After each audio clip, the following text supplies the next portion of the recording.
বানাইছি মাত্র 6 দিনে জমিন বানাইছি, আসমান বানাইছি, সূর্য চন্দ্র গ্রহ নক্ষত্র পাহাড় পর্বত সাগর নদী নালা খাল বিল কীট পতঙ্গ যা দেখি না সব কমপ্লিট করতে অনলি মাত্র আমার লাগছে 6 দিন। আল্লাহ বলেন আমি কোন বলছি তো ফায়াকুন হয়ে গেছে, আমি বলছি হয়ে গেছে। সুবহানাল্লাহ। এই আসমান বানাইছি, জমিন বানাইছি মাত্র 6 দিনে বানাইছি, কিন্তু বান্দারে আমি আল্লাহ মানুষ বানাইতে গিয়ে 6 দিন লাগাই নাই, 6 মাস লাগাই নাই, 1-2 দিন নয়, 1-2 দিন নয়, আমি আল্লাহ মানুষ বানাইতে 10 মাস 10 দিন লাগাইছি। এ যুবক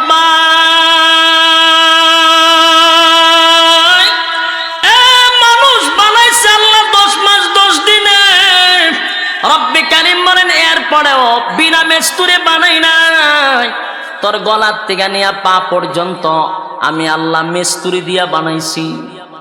সুবহানাল্লাহ। বাড়ি দিয়া ফেরেশতা দিয়া তোর গলার থেকে পা পর্যন্ত বানাইছি। যখন কমপ্লিট হয়েছে আমি আল্লাহ বলছি আমার বান্দার মাথা তোরা বানাবি না। আমার বান্দার মাথা বানানোর সময় আমি আল্লাহর কুদরতে হাত লাগাইছি। একটা জবান বন্ধ রাখবেন, আল্লাহু আকবার। আল্লাহু আকবার। আল্লাহ বলেন মানুষের বডি বানাইছি ফেরেশতা দিয়া, কিন্তু বান্দারে তোর মাথাটা বানাইছি আমি আল্লাহর কুদরতে হাত দিয়া। সুতরাং এই মাথা হবে আমি আল্লাহর জন্য, আর কারো জন্য মাথা নয়। কোনো জড়ার কাছে মাথা নত করা যাবে না, কোনো ল্যাংটার কাছে মাথা নত করা যাবে না, কোনো মাজারে বাজারে কোনো কীর্তনে মাথা নত করা যাবে না। মাথা নত করব কার কাছে?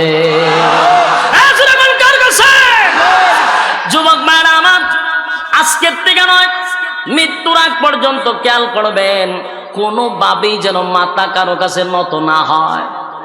মাথাটার মধ্যে আমার মালিক হাত লাগাইছে। আল্লাহ বলেন এত মহব্বত আর এত ভালোবাসা আমি তোদেরকে বানাইছি, সাবধান বান্দা সব বরদাস্ত করতে পারি, মাথা যদি কারো কাছে নত করস আমি আল্লাহ বরদাস্ত করতে পারি না।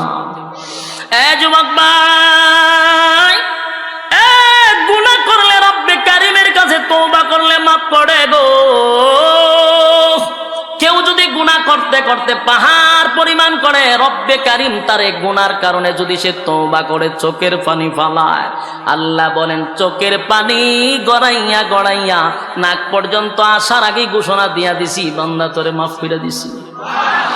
কিন্তু সাবধান, শিরিক নামক গুনাহ করলে আমি আল্লাহ কিন্তু মাফ করব না, মাফ করব না, মাফ করব না। শিরিক মানে হলো আজাগায় বেজাগায় মাথা টেকানো, কথা হয় না? সব বরদাস্ত করা যায়, কিন্তু শিরিক কথা হয় না। আপনার বউরে আপনি খুব মহব্বত করে, যখন যেটা চায় সব দেন, কিন্তু যদি কয় আজকে আমার বন্ধুর সাথে এক জায়গায় আমি যাবো, দিবেন নি সুযোগ? কথা হয় না? আল্লাহ কয় সব বরদাস্ত করতে পারি, যদি আমার জায়গা অন্য কাউকে তুই সেজদা দেস আমি আল্লাহ এটা বরদাস্ত করতে পারি না। ওই রানী বিলকিস তার পুরা গোত্রের মানুষ লইয়া ওই আজাগায় বেজাগায় সেজদা দেয়। এবার এই তত্ত্ব দিল কে? হুদহুদ এই তত্ত্ব দিছে। হুদহুদ হয়ে ঘটনা দেখছে, কি ঘটনা ঘটতেছে আপনার কইতে না, কিছু সেজদার আয়াত আছে, এমন একটা হইরা লাইছি বলে আল্লাহ মাফ করুক। সেজদার আয়াত আছে, ইডিয়ার বললাম না আপনাদের সামনে। সেজদার আয়াত পড়লে এবারে আপনারা সব গুনাহ আমার মাথা লইতে হইব, সেজদা তো আপনারা দিতেন না। এখানে সেজদার আয়াত আছে, ইডিয়ার বললাম না। এবার আসুন, قال سننظر أصدقت أم كنت من الكاذبين। সুলাইমান নবী আবার কয় রে হুদহুদ বক্তব্য বহুত শুনছি তোর, এখন তুই তো বক্তব্য আমার কাছে দিছস, এটা তো তুই বাঁচার লাগিও কইতে পারস, তুই ফিরার থেকে বাঁচার লাগে এই ঘটনা বানাই তো পারস। আমার কথা বুঝতেছেন নি? মনে করুন এখন আপনাদের মাতুব্বর থানার দায়িত্বে আছেন আমাদের আতিক চেয়ারম্যান সাহেব, উনি একজন লোকরে পাঠাইছেন এক জায়গা, তখন হেই কাজই করছে না, ওনার কাছে আর এক গল্প শুনাই দিছে। উনি তো কইব যে তুই যে ঘটনাগুলি কইতাছস এটা তো আমার থেকে বাঁচার লাগেও কইতে পারস, এটা কতটুকু সত্য আমার তো একটা যাচাই বাছাই করার দরকার আছে। কথা কই না? যাচাই করার দরকার আছে নি? সুলাইমান নবী খারাপ বক্তব্য পরে শোনো, তুই যে কতটুকু সত্যবাদী এটা আমার একটু যাচাই করা দরকার। এই কথাটাই বলেন, ক্বালা সানানজুরু আসাদাকাতা আম কুনতা মিনাল কাযিবিন। হে, আমি তোর একটু যাচাই বাছাই কইরা লই, তুই মিথ্যাবাদী না সত্যবাদী যাচাই বাছাই কইরা লই। এরপরে কয় ইযহাব বিকিতাবি হাযা فألقه إليهم ثم تول عنهم فانظر। সুলাইমান আলাইহিস সালাতু ওয়াস সালাম তখন হুদহুদ রে কইল যে তুই যে আমার কাছে বক্তব্য দিতাছস এটা কতটুকু যুক্তি হইতে পারে, আমার আগে যাচাই বাছাই করতে হইব। তখন হেরা কইল শোন, আমি এখন যে তোরে যে সিস্টেমে কমু তুই এখন কাজ করতে হবে এই সিস্টেমে, এর বাইরে তুই কোনো কাজ করতে পারতে না। আচ্ছা ঠিক আছে, কোন আমি কি করতে হইব? আমি তোমাকে এই মুহূর্তে একটা দায়িত্ব দিব, এই দায়িত্বটা হইল আমার পক্ষ থেকে তুমি একটা পত্র নিয়ে যাইবা। কি নিয়ে যাইব? সিডি। আগে তো সিডির যুগ ছিল, এখন কি সিডির যুগ আসেনি? এখন আর সিডির যুগ নাই। এখন আমার পক্ষ থেকে একটা তোমার একটা সিডি দিব, এই সিডি নিয়ে দিবি রানী বিলকিসের কাছে। এই কথাগুলি আল্লাহ রাব্বুল আলামিন কোরআনে কারীমের মধ্যে স্পষ্ট তুলে ধরেন। সুলাইমান নবী বলেন, قالت يا أيها الملأ إني ألقي إلي كتاب كريم। এর আগে আল্লাহ সুলাইমান আলাইহিস সালাতু বলেন ইযহাব বিকিতাবি হাযা ফাআলকিহ ইলাইহিম সুম্মা তাওয়াল্লা আনহুম ফানজুর মাযা ইয়ারজিউন। আমার পক্ষ থেকে যে পত্র তুমি লইয়া যাইবা এটা নিয়া তুমি রানী বিলকিসের কাছে দিবা। দিয়া এখানে শেষ না, কিছু সিস্টেম আছে। মনে করেন সিডি দিয়ে আমি আইসা পড়লাম, এর প্রতিক্রিয়া কি আমার তো জানতে হবে।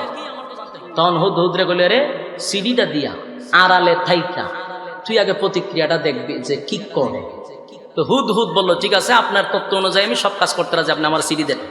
সিডি লইয়া এবার গেল রানী বিলকিসের বিশাল ওই রাজপ্রাসাদ। সিকিউরিটি তো আছে, হুদহুদের কি আবার কোনো সিকিউরিটির দরকার আছে? ভাগিটা কত বড়, এতটুক বড় বেলকুনি দিয়া ভিতরে ঢুকে গেছে।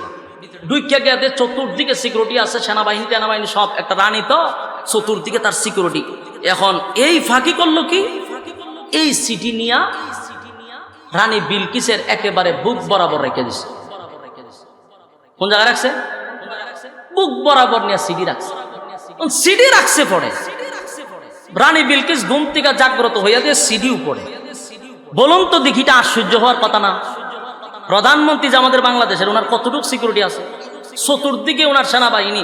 উনি যে রুমে, এই রুমে ঘুমতিটা যদি উপরে একটা সিডি, দরজাও ভিতর দিকে লাগানো, বাহিরে সেনাবাহিনী আছে, চতুর্দিকে সিসি ক্যামেরা, সিডি এলো কই থেকে? আশ্চর্য হইবনি?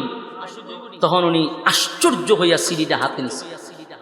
সিডি হাতে নিয়া এরপরে দেখেন ইন্নাহু মিন সুলাইমান ওয়া ইন্নাহু বিসমিল্লাহির রাহমানির রাহিম।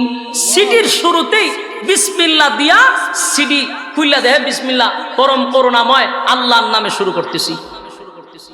এবং এটা পড়ার পরে রানী বিলকিস চিন্তা করলো সর্বনাশ, এটা কোনো সাধারণ কোনো সিটি না। এই সিটি সাধারণ সিটি, এটা এক বিশাল রহস্যময় এক সিটি। সাথে সাথে সিটি লইয়া পার্লামেন্টে ঢুকছে। পার্লামেন্টে গিয়া মন্ত্রী সবাই নিয়ে মিটিংয়ে বসে। মিটিংয়ে বসে তোমার সাথে আমার কিছু জরুরি বৈঠক আছে। কি জরুরি বৈঠক? বলে আমার কাছে একটা চিঠি আছে, সাধারণ কোনো চিঠি না। হইল এই চিঠির মধ্যে আমাকে বলছে আমি যেন আল্লাহকে ভয় করি, আর চিঠি পাওয়ার পরে যেন আমি তেরামি না করি, আমি যেন সুজা এই চিঠি পাওয়ার পরে সুলাইমান নবীর কাছে চইলা যায়। এখন তোমরা কি কও? তো মন্ত্রিসভা নিয়ে যখন বইছে, প্রধানমন্ত্রী যখন মন্ত্রিসভা নিয়ে একটা পরামর্শ করে না, সবার তো একটা মত থাকতে পারে। তো কিছু আছে দেখবেন তেল মারে, তেল মারা বুঝিনি? আমরা চিন্তা করি না কি আর সিডি মিডি, আমরার কি অস্ত্রের কম আসেনি, আমরার কি বাহিনী কম আসেনি, খালি অর্ডারটা দিয়া দেখেন খুবা শামসুর মতো খুবামু এরকম ফার্ম দেবেন না আসেনি? হ্যাঁ, আমরা দেশ আছে, কিন্তু যারা মন্ত্রী, যারা দেশ চালায় এরার মাথা তার সবার মাথা না। আমরা প্রধানমন্ত্রীর মাথা কি সবার মতো? তাহলে কি 15 বছর থাকতা লইলে কথা হয় না? দি মাথা আছে, এটা স্বীকার করতে পারবো, মাথা আছে। রানী বিলকিসের মাথা আসিল নি? হেরা যদি মন্ত্রী সবার কথা না সিদ্ধান্ত নিতে, তাহলে তো অবস্থা শেষ। রে লাফাইস না, তোরার লিয়া বইছে একটা বালা পরামর্শ লেগে, তোরা তুই অস্ত্রের বল দেখাইছস, তোরা সেনাবাহিনীর বল দেখাস, যেই বেচারা সিডি বাড়ে যে এবার কি ক্ষমতা কম, এতগুলো বডিগার্ড, এতগুলো সিকিউরিটি, এরপর আমার ভিতরে সিডি আইলো কেমনে? কথা হয় না, সিডি আইলো কেমনে? তোরা কি এর যুদ্ধ দেখাস? অস্ত্রে বেড়াগিরি কমায় দেখ। হন দেখেন, রানী বিলকিসের আগেই কইছি, বাপ ছিল মানুষ, বলুন বাপ কি? মা হইল জিন্নাত। তাহলে কি পরিমাণ মাতা?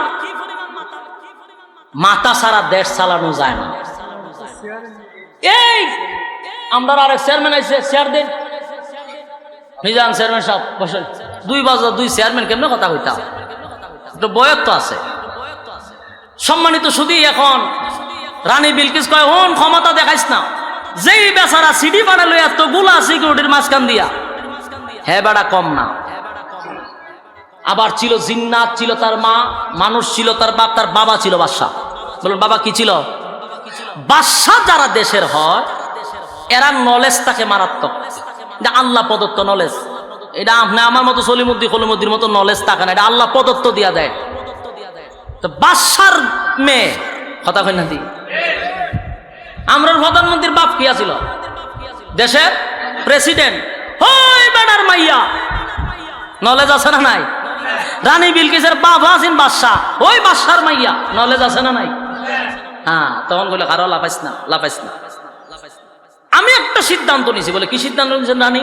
আমার সিদ্ধান্ত হইল, আমার পক্ষ থেকে একটা অফার হইল, উনারা আগে আমরা বস করতে, যদি দেখি না উনি লুবি তুলে শেষ করলাম, আর যদি দেখি না ওনারা কিনন না যায় বুঝবে উনি সঠিক, ওনার সাথে যুদ্ধে যাওয়া যাবে না। তখন পরামর্শ দিল, শোনো আমরা 300 জন লোক পার্লামেন্টের সদস্যরা ওনার কাছে যাব, আমি রানী বিলকিস সহ যাব। প্রত্যেকের হাতে একটা একটা কইরা স্বর্ণের ইট থাকবে, একটা স্বর্ণের ইট, একটা রূপার ইট। 300 জনের হাতে কয়টা ইট হয়? 600। একটা স্বর্ণের, একটা রূপা। এই তোমরা হাতে ইট দিলাম, ইট লইলে তোমরা যাইবা। এই যে কথা বলতেছে, বলুন হুদ হুদ কি ছইলা গেছে? ইয়াদ আছে নি? সুলাইমান নবী কি কইছে? তুই আইবি না, কি কয় না কয় সব তত্ত্ব লই আমার কাছে ট্যাং ভাঙালাম তোর। তো হুদ হুদ কিন্তু বেলকুনির কোনার থেকে সব শুনতেছে, ঘটনা তো মারাত্মক। এই দিকে রানী বিলকিস সবার হাতে একটা করে ইট দিছে, স্বর্ণের রূপা দিয়া বাস কইছে, আমরা এগুলা নিয়া সুলাইমান নবীর কাছে রাখবো। উনি যদি নবী না হয়, স্বর্ণ রূপা দেখা উনি গায়ে লয়ে যাব, বাস তখন বুঝলাম ওনার ভিতরে লোভ আছে, বুঝবো যে উনি নবী না, যুদ্ধ শুরু করে দিব। হুদ হুদ হয়, আর তখন যাইতেছে না, সহ্য হইতেছে না জায়গা। হুদ হুদ চলে গেল সুলাইমান নবীর কাছে। সুলাইমান নবীর কাছে গিয়া হুজুর ঘটনা তো ঘটছে। কি করছে? কামনা পাঠাইছেন সিডি লইয়া, সিডি তো দেখছে, সিডি পড়ছে, পার্লামেন্টে মিটিং হয়েছে, মিটিং এ কি হয়েছে এটা পাইতেছে, কই আইতেছে আপনার কাছে? হতে তো বালা কই এমনি আইতেছেন, আপনার পরীক্ষা করতে আইতেছে। কি দিয়ে পরীক্ষা করবো? প্রত্যেকের হাতে একটা করে স্বর্ণের ইট, একটা করে রূপার ইট। আচ্ছা কয়েকটা কাজ কর, ইডি লই আইতেছে, কত যা তুই যা আবার গিয়া দেখ ইটের মাপ কতটুকু, কোন ফর্মা দিয়ে ইট বানাইছে, ফর্মার মাপ লইয়া। সুবহানাল্লাহ জানি ইট যে বানাইতে যায় ফর্মা লইয়া, ফর্মা আনছে, আনার পরে এই ফর্মা অনুযায়ী সুলাইমান নবী জিন্নাতরে ডাক দিছে। কয়টা বাহিনী কইছিলাম? 3 বাহিনী। এর মধ্যে একটা বাহিনী কি? জিন্নাত।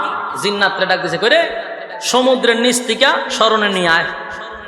জিন্নাতে আনতে কি আমরা মতো এক হুরা হুরে আনবো? জিন্নাতে আনবো, বুঝেন তো? স্মরণে লইছে সব।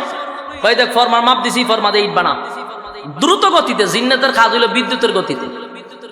ইট বানাইতেছে, বানাইয়া কয়েকশো, মিনিমাম 50 কিলোমিটার দূর থেকে রাস্তা বানা, ইট দিয়া রাস্তা বানা, ইট সোলিং এর রাস্তা কর স্বর্ণ দিয়া। সুবহানাল্লাহ বইলা দি ইট সোলিং দেনা, এইভাবে স্বর্ণ রূপা দিয়া ইট সোলিং এর রাস্তা বানাইছে সুলাইমান নবী। আর আইবার আগে রাস্তা হয়ে গেছে, আর একটা গেট দিবি পুরাটা স্বর্ণ দিয়া। সব কমপ্লিট হওয়ার পরে 600 ইট, একটা রূপা একটা স্বর্ণ উড়াই লিবি, একটা একটা করে মাঝখান থেকে উড়াই নিয়ে আসবি। মাঝখানে একটা করে খালি রাখবি, একটা স্বর্ণের ইট খালি রাখবি, একটা রূপার ইট খালি রাখবি। কথা বুঝতে চান? এখন ঘটনা হইল কি, ওই দিকে আর আসতেছে 300 পার্লামেন্টের সদস্য স্বর্ণ রূপা লইয়া কি বেড়াগিরি সব বনা এত কিছু লইয়া যেতে সুলাইমান নবী তো দেখতে অবাক হয়েছে বলা। যখন খালি আসতেছে এর মধ্যে আইসা যখন খালি রাস্তা দেখছে, রাস্তার ভাই চাইয়া তো এরা অবাক, এটা কি রাস্তা রে, এটা দি স্বর্ণের রাস্তা। এবার সুলাইমান নবী আবার কত কইছে, রাস্তাতে বানাইবি, বানানোর পরে চতুর্দিক দিয়া একটা গরু একটা ছাগল দীর্ঘাতে তো রাখবে, যেমন ভাইখানা প্রস্রাব করতো। কোনো সময় রাস্তার মধ্যে গরু বাইন্দা তো না, এটি ভাইখানা প্রস্রাব করেনি, ওই বাইন্দা তো রাখবে, এটি ভাইখানা প্রস্রাব করুক, সাইডে বাইন্দা তো রাখবে, গরু ছাগল বাইন্দা তো রাখছে। এই 300 মন্ত্রী পার্লামেন্টের সদস্য ঢুকতেছে রানী বিলকিস লইয়া, এরা কয় কি তারে, ঈদের ভাই একবার চায়, ঈদের ভাই একবার চায়, মায়ের নিচে একবার চায়, আমরা লইয়া গেছিলাম।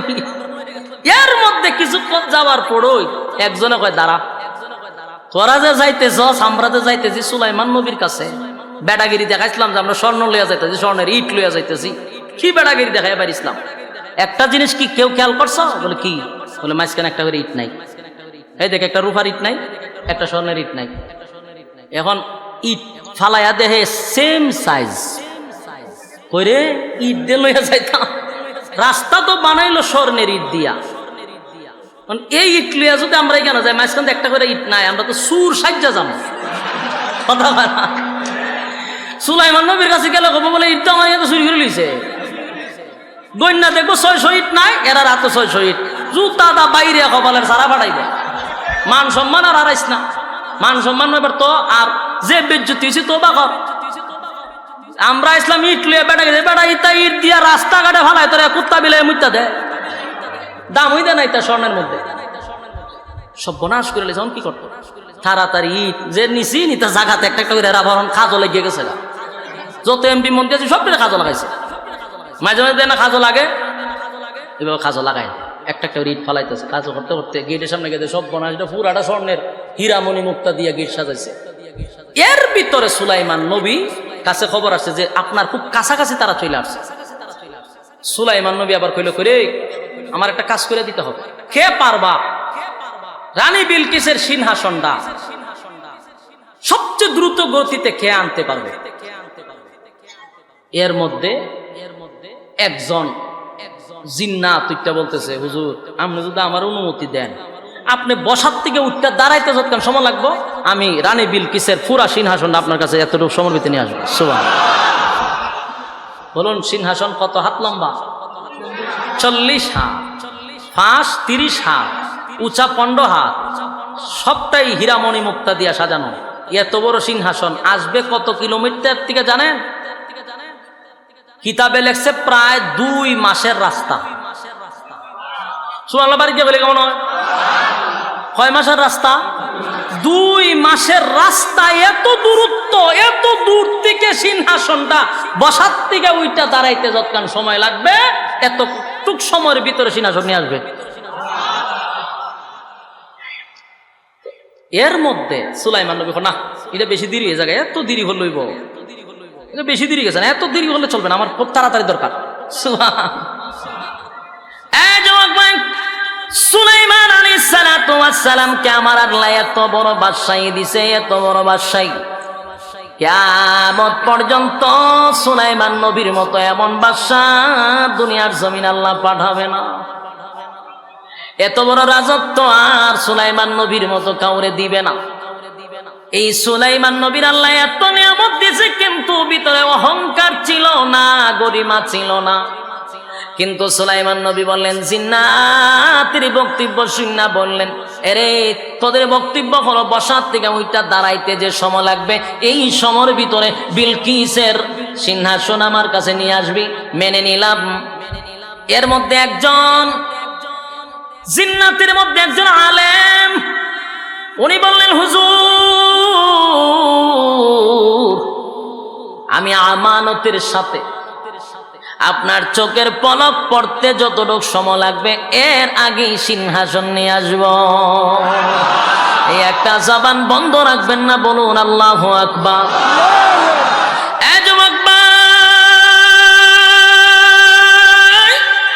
তাফসীর কারকরা এর ব্যাখ্যা করছেন, এই কথাটা মূলত আলেম বলে নাই, এটা সুলাইমান নবীরই কথা ছিল। সুলাইমান নবী হয়তোবা বলছে, এই তোরা বসার থেকে ওইটার দাঁড়াইতে যতটুক সময় লাগে অতটুক সময় লাগবো, আর আমি নবীরে আল্লাহ এত ক্ষমতা দিছে রে, আমি চোখের পলক পড়তে দেরি হবে, এর আগে সিংহাসন হাজির করব। এই হলো সুলাইমান নবী। যুবক ভাই, এত বড় নিয়ামত পাইছে গো সুলাইমান নবীরে আল্লাহ, এত বড় সম্মান আর মর্যাদা দান করছে। ভাষা বুঝতো জিন্নাতের ভাষা বুঝতো, মানুষের ভাষা বুঝতো, পক্ষী কোলের পিপিলিকার ভাষা বুঝে। সব ভাষা বোঝার পরেও উনি কি রাগ করছেন আর গরিমা দেখাইছেন, অহংকার দেখাইছেন না। সুলাইমান আলাইহিস সালাতু ওয়াস সালাম সিংহাসনটা আইনা হাজির করলেন, চোখের ফলক ফালাইতে যতটুক লাগে সিংহাসন হাজির। সুলাইমান নবী বললেন, রানী বিলকিসের সিংহাসনটা ফিটিং করে নাও, আর সামান্য শুধু একটু রংটা চেঞ্জ করে নাও।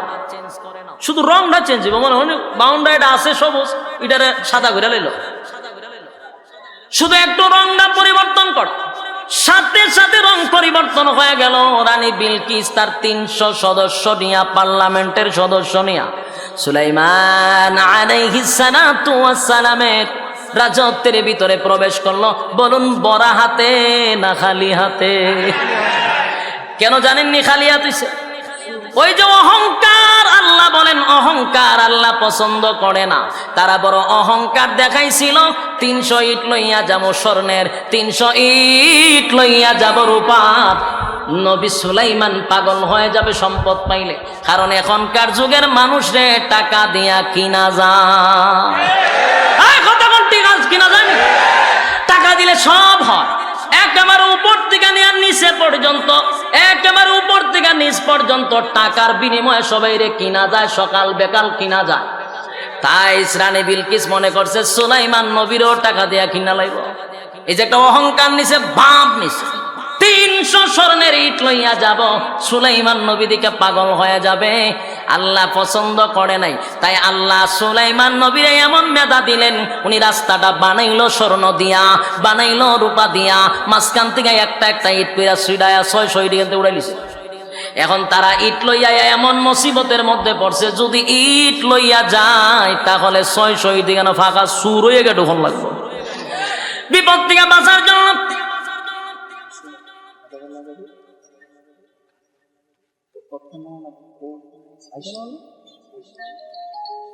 সুলাইমান আলাইহিস সালাতু ওয়াস সালাম দরবারে যখন ঢুকে, খালি হাতে ঢুকতে হইছে, বরাত নিয়ে ঢুকার কপাল হয় নাই, খালি হাতে ঢুকছে। ঢুকার পরে এবার সুলাইমান নবীর যখন রাজত্বের ভিতরে ঢুকছে, ঢুকার পরেই রানী বিলকিস সিংহাসনের দিকে নজর গেছে। যাইবনি নজর? এখন মনে করেন চেয়ারম্যান সাহেবের বাড়ির এক সোফা আমার বাইতে না তুইছি, উনি ডেলি এটার মধ্যে বয়, উনার কয়টা ফাঁটা আছে এটা উনার টার্গেট আছে, যেখানে একটা সমস্যা আছে এখানে একটা সমস্যা আছে, একটা এটা সবসময় বইতে বইতে এটার ব্যাপারে অভিজ্ঞতা আছে না নাই? এটা তো আমার বাইত লইয়া যায়, তুমি এটা বইয়ে চিন্তা করো কি দাঁড়িয়ে, এটা তো আমারটার মতো বড় না, কিন্তু উনি চিন্তা করো এটা কি আসা বিজ্ঞান থেকে কেমনে নিব, মাতব্বর তো এটা আমি একবার গেলে নিব কেমন, কিন্তু খালি বাড়িতে বসে কিন্তু চিন্তা করে যাবে একরকম কেমনে হয়, কথা ঠিক নেই, একই রকম কেমনে হয়। আবার সেম টু সেম আমার মতো, আমি যেখানে যেটা লাগাইছিলাম এখানেই লাগানো, কিন্তু এটা তো বলতে পারতেছি না যেটা আমার, এটা হওয়া সম্ভব? আমার বাড়ির যদি উনি গিয়া বলে এটা তো সোফাটা আমার লাগে, উনি শরম পাইব নি, কথা হয় না। কিন্তু উনার বৃত্তে বাইরে বলতে বাসার তো এটা তুই বই আসলাম, এটা আইলো কেমনে কেন? সুলাইমান নবীর রাজ্যের ভিতরে ঢুকিয়া রানী বিলকিসের ভিতরে মুসরা মুসরি শুরু কতন করে আলে খালি সিংহাসনের পয়সা। ঘটনা কি তার? ঘটনা কি তা? Same to same, same to same আমার সিংহাসন, কিন্তু ডাইরেক্ট বলতেও পারে না, এই ইতা করলে ছেড়ে দিব আমি, হুজুর আইতেছে, আপনাদের প্রধান মেহমান আসতেছে, উনি যে সময় স্টেজে উঠবো আমি তখন ছাইরেও দিব, কিন্তু কত হইলো আপনারা যে ডাইনে বামে তাকা, কথার যে বলার একটা মনোযোগী একটা আগ্রহ, এটা নষ্ট হয়ে যাবো। এদিকে চান চেয়ারম্যান সাহেব আইতেছে, এই দুনো বক্তারে আজকে জয়েন করাইছে আমি, আর দায়িত্ব নিয়ে এমন মুসিবত আছি আমি আজকে আর সামনে তোবা করছি, আর দায়িত্ব নিতাম না, ওমা দায়িত্ব নিয়ে এই ফেরাসানি আমি আজকে আরেকটা টিপ মারতে পারলাম যে কোনো জায়গায়, কথা হয় না, চোখ মুখে একটা টিপ মারতে পারলাম, আর টিপ মারলে আমার মাদ্রাসার অনেক ফায়দা হইতো। চিন্তা করছি এখন বক্তা দাওয়াত দিছি আমি, এবার হইলে আবার চেয়ারম্যান, পাওয়ার আবার আরো বেশি। আরেক বেচারা দাওয়াত দিছি সুলতানুল ওয়াইজিন, যদি একটু এদিক সেদিক হয় সে আমার উপায় থাকতো না, এই জন্য টিপ টুপ বাদ দিয়া একটা লয়ে বই দিছি। তা আমি আপনারা লেগে কতটুকু বিসর্জন দিলাম। আর এই যে ফোনে দৌড়াদৌড়ি যোগাযোগ করেন, এটা মাথাতে জ্ঞানগিনি করে, কারণ এরাও ব্যস্ত থাকে, আরেক প্রোগ্রাম অথবা এখান থেকে একটা ব্যস্ততা থাকে। তো ইনশাল্লাহ আইতেছে না, স্টেজে আইতেছে, ও ডাইরেক্ট স্টেজে আইতেছে, সমস্যা নাই, ওনারা বয়াতেই আমি 2 মিনিট কথা বলতেছি। ও শেষ করলি তেমনি, কারণ শেষ ঘটনাটা শেষ করতেছে, এবার শুনেন, বসেন ইনশাআল্লাহ। এই যে ডাইরেক্ট স্টেজও আসতেছে, চেয়ারম্যান সব আজকে বল চেয়ারম্যানের খেলা, আপনি বই দিব না, এটা ব্যবস্থা করবো না, একটা চেয়ার তো আজকে বল চেয়ারম্যানের খেলা, উনিও চেয়ারম্যান, হ্যাঁ ওই দিকে আরেক চেয়ারম্যান হয়েছে, আমাদের আরেক চেয়ারম্যান, সব সদরের চেয়ারম্যান, মা শোনো চেয়ারম্যানের খেলা দিয়ে বলছে, বোন বোন আপনিও চেয়ারম্যান হয়েছে, চৌকিদারি দাঁড়ালে ভাস করতাম যে জায়গার জন্ম নিছি।